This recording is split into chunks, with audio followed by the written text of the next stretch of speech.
நேசிக்கிற அன்பான இயேசுவே, என்னைய கூட கர்த்தாவே, ஆனாலும் கூட கர்த்தாவை பேச வைத்திருக்கிற மகா பெரிய கிருபைக்காக நோக்கி செபிக்கிறேன், வாழ்த்துகிறேன்.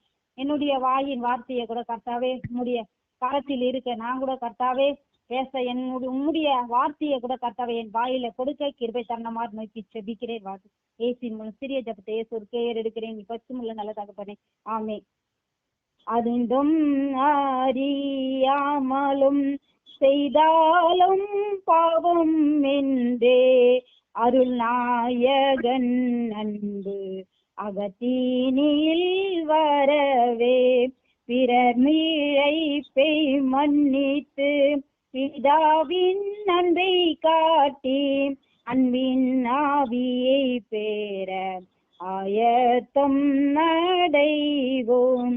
பிதாவே இவர்களுக்கு மன்னியுமே, தாங்கள் செய்வதென்னவென்று அறியார்கள் இவர்கள்.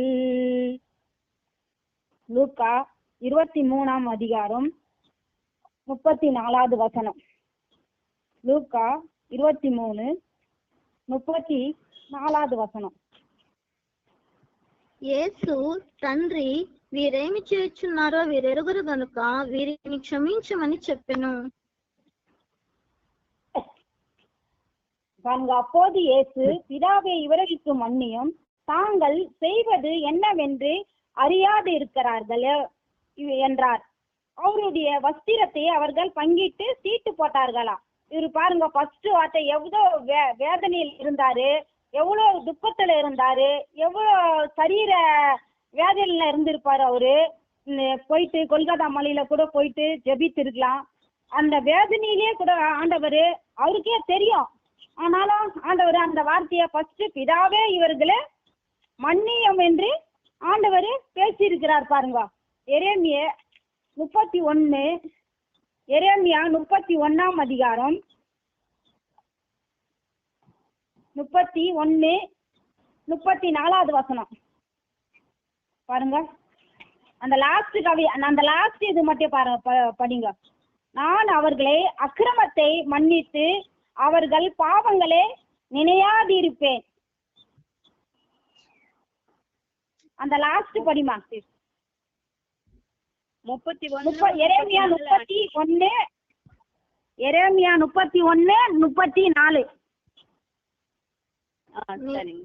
నేను వారి దోషములను క్షమించి వారి పాపములను ఇంక నెన్నడను జ్ఞాపకం చేసుకున్నానని కనుక అల్పంలేమి గనులేమి అందరూ నన్ను ఎరుగుదురు. ఇదే యెహోవా వాక్కు.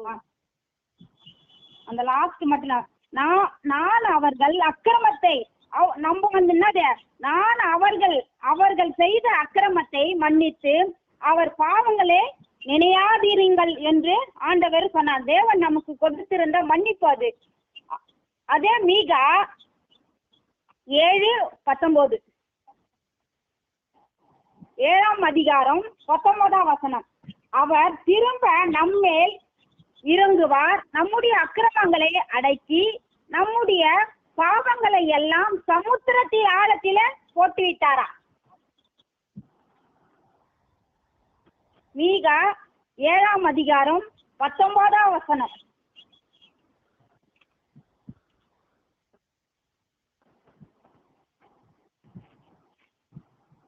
அவர் அவர் திரும்ப நம்ம மேல இறங்கினாரா. இறங்கிட்டு நம்முடைய அக்கிரமங்கள்லாம் அடக்கி நம்முடைய பாவங்களை எல்லாம் சமுத்திரத்தில ஆழத்தில போட்டாராம். சமுத்திரத்தின் ஆழம்னா என்னது? சமுத்திரம்னா என்ன?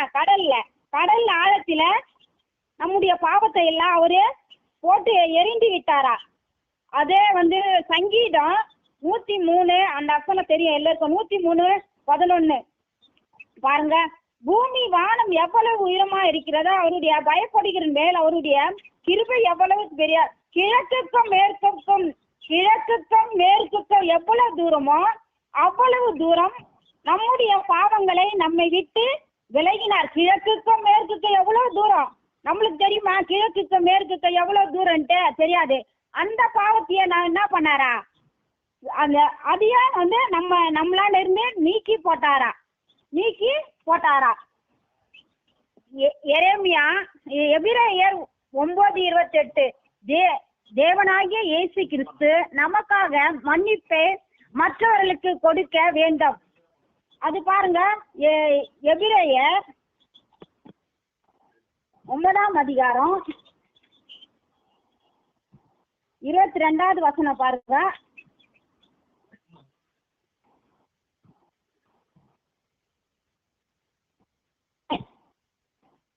21 படிக்கிறேன் நான். இவ்விதமாக கூடாரம் மேலும் ஆதாரனை குறித்து சகல பனிமூட்டுகளும் மேலும் ரத்தத்தை தொளித்தார். ரத்தத்தையே நம்ம மேல தொளித்தாரா? நியாய பிரமாணத்தின்படி கொஞ்சம் குறைய எல்லா ரத்தத்தினாலே சுத்திகரிக்கப்பட்டு ரத்தத்தை சிந்துதல் இல்லாமல் பாவ மன்னிப்பு இல்லையா? 22 நியாய பிரமாணத்தின்படி கொஞ்சம் குறிய எல்லாம் ரத்தத்தினாலே சுத்திகரிக்கப்பட்டு ரத்தம் சிந்துதல் இல்லாமல் ரத்த சிந்துதல் இல்லாத பாவ மன்னிப்பு இல்லை என்று ஆண்டவரே சொல்லி இருக்கிறான். ரத்த சிந்தல் இல்லாம பாவ மன்னிப்பு இருக்குமா? பாவ மன்னிப்பு இல்ல. ரத்த சிந்தனாத்தான் பாவ மன்னிப்பு இருக்குமா? அதே எபேசியர் பாருங்க, எபேசியர் 4ஆம் அதிகாரம், எபேசியர் 4:32 பாருங்க. ஒருவருக்கொருவர் தயவும் மன உருக்கத்தையும் இருந்து கிறிஸ்துக்குள் தேவன் உங்களுக்கு மன்னிக்கிறது போல நீங்களும் ஒருவருக்கொருவர் மன்னியுங்கள். நம்ம பாருங்க, மன்னிக்கிறோமா? நானே மன்னிக்க மாட்டேன். எதுனா ஒண்ணு சொன்னா கூட நானே மன்னிக்க மாட்டேன். எனக்கு ஆனா செம்ம கோவம் வரும். ஆனாலும் என்ன பண்றதுன்னா சொல்லிக்கிறார் பாரு, ஒருவருக்கொருவர் தயவும் மன உருக்கமும் இருந்து கிறிஸ்துக்குள் தேவன் உங்களுக்கு மன்னித்தது போல நீங்களும் ஒருவருக்கொருவர் மன்னியுங்கள். ஆண்டவர் என்ன சொல்லுகிறாரு? ஒருவருக்கொருவர் மன்னியுங்கள் என்று சொல்லுகிறார். மன்னிப்பின் வாயினாலே தேவன் நமக்கு கொடுத்த காரியம் என்னான்னு பார்க்கலாம்.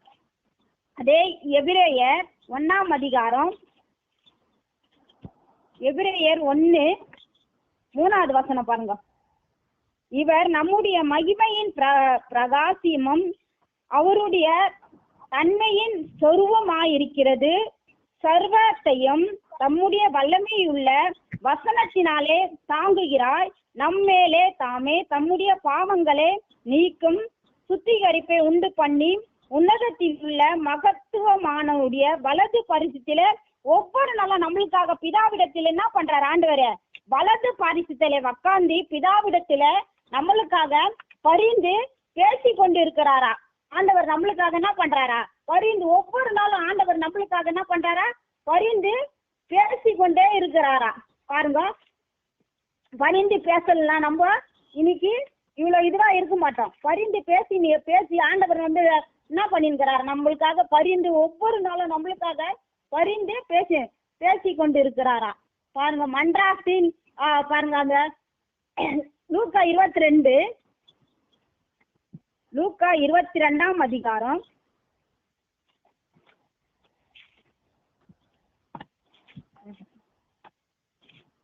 66வது வசனம் பாருங்க.